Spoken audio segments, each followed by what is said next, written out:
Thank you.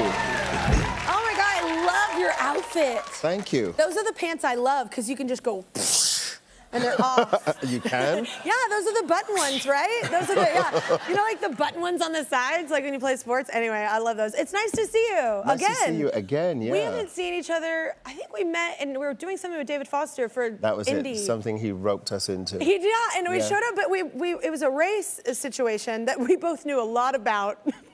Can you remember the song we Sarcasm. were singing? What were we singing? I don't. It wasn't like the Star Spangled Banner or anything, was it? No. No? It wasn't something... Was it... Because they do that at some of those events. Yeah, it was good fun, though. It was memorable for both of us. We can't remember what we sang. Exactly.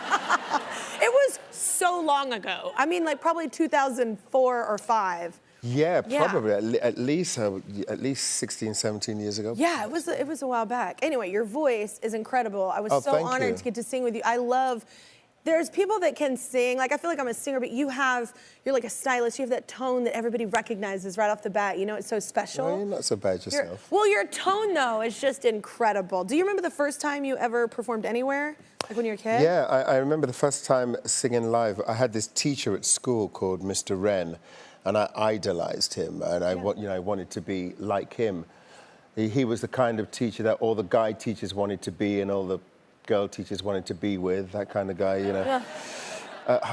If we're lucky in our lives, we all have that one person that sees us, you know. And he saw me, and he sang, and I wanted to be just like him. So he would, so cool.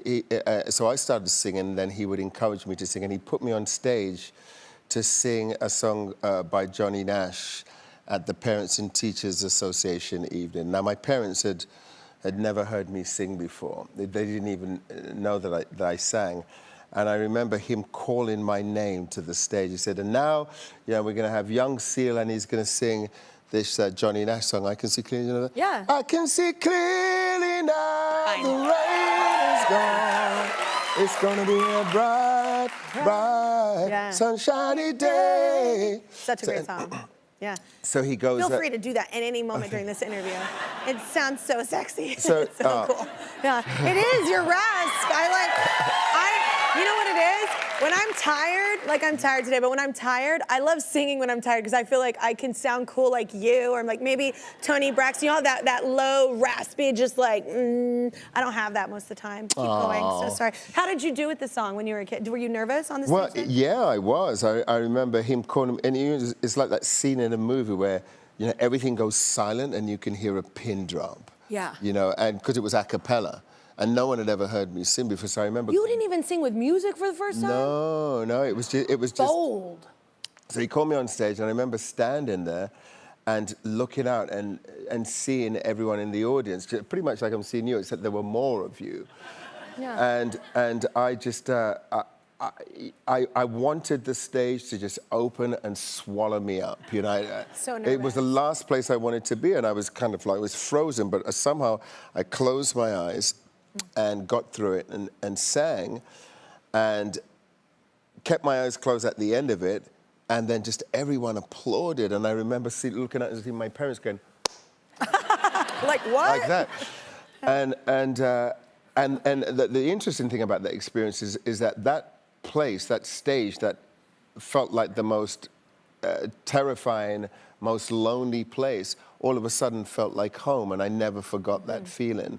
So I guess throughout my life, I did different things until I eventually decided I was going to commit to singing, but I never forgot that feeling. Yeah. And I always knew that I would come back to that.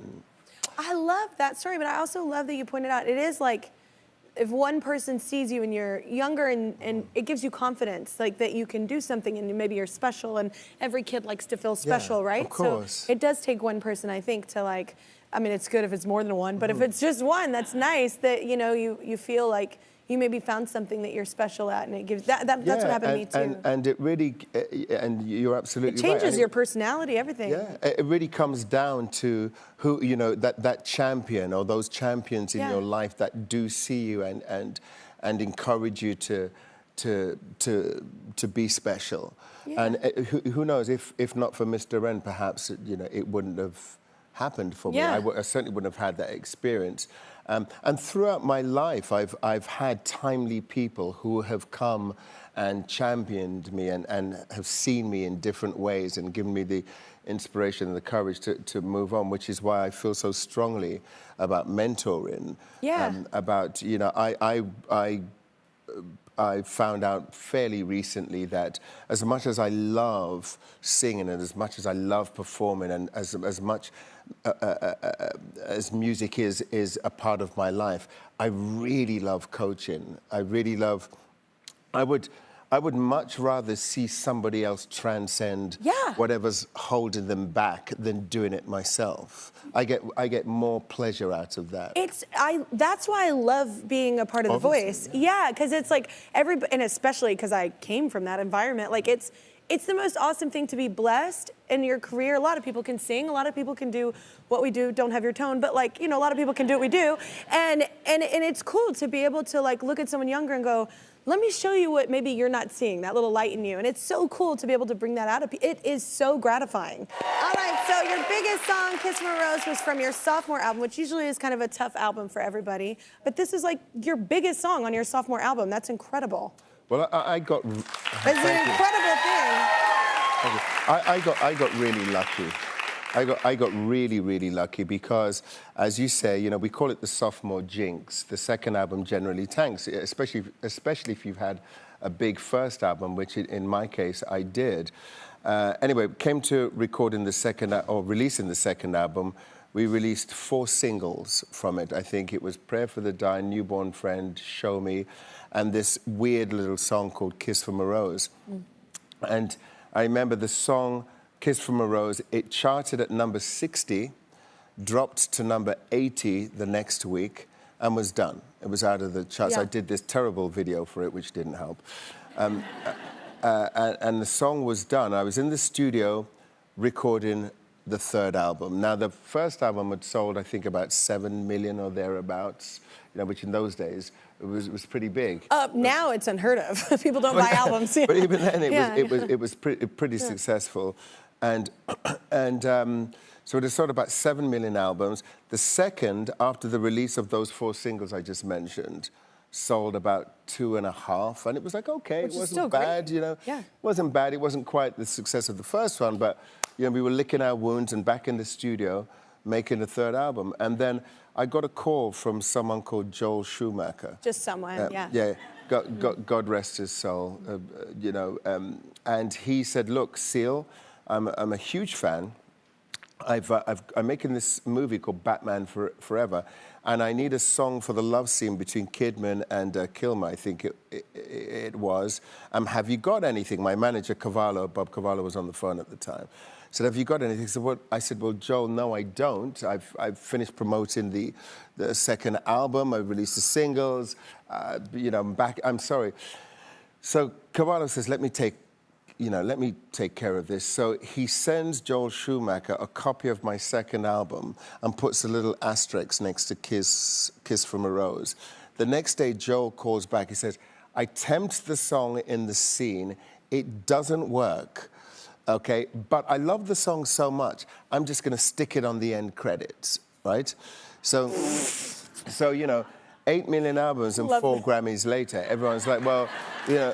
Oh my God! But you know what? I love this story because a lot of artists, like we always get told, like I always tell artists too that I work with on The Voice, it's like, don't listen to all the chatter all the time. Just do what you're doing. It's going to hit or it's not, or you never know it's going to happen because it's just timing sometimes, you know? So I owe so much to, you know, talk about champions and people seeing you. It could be argued that I owe my career to Joel Schumacher, the late Joel Schumacher. And your manager for that little asterisk, being like, thank you, you should listen to this. You're also touring, which, tell us about the new tour, like what's new, what can people expect? Okay, well, it's the 30th anniversary of the first 2 albums, so the song that I'll sing tonight that was some 30 years ago. And so what we've decided to do is to go out and sing those 2 albums back to back in their kind of studio form. Oh. And when I say studio, I mean that the person who is as much a part of what people perceive to be my sound. My producer, Trevor Horn, he's actually MD in the tour, and he's never done that before, so he'll be the musical director on the tour. So you'll hear those songs. Anyone who has those early albums and a bunch of memories attached to them, nostalgia, they'll be able to kind of relive that experience again with Trevor Horn. Collaborative process, though. You came back to that. Exactly. Yeah. All right, we have to do another break, but you can see Seal on tour this spring, so go online for dates, y'all, and look for the re-release and deluxe edition of Seal. It's out now.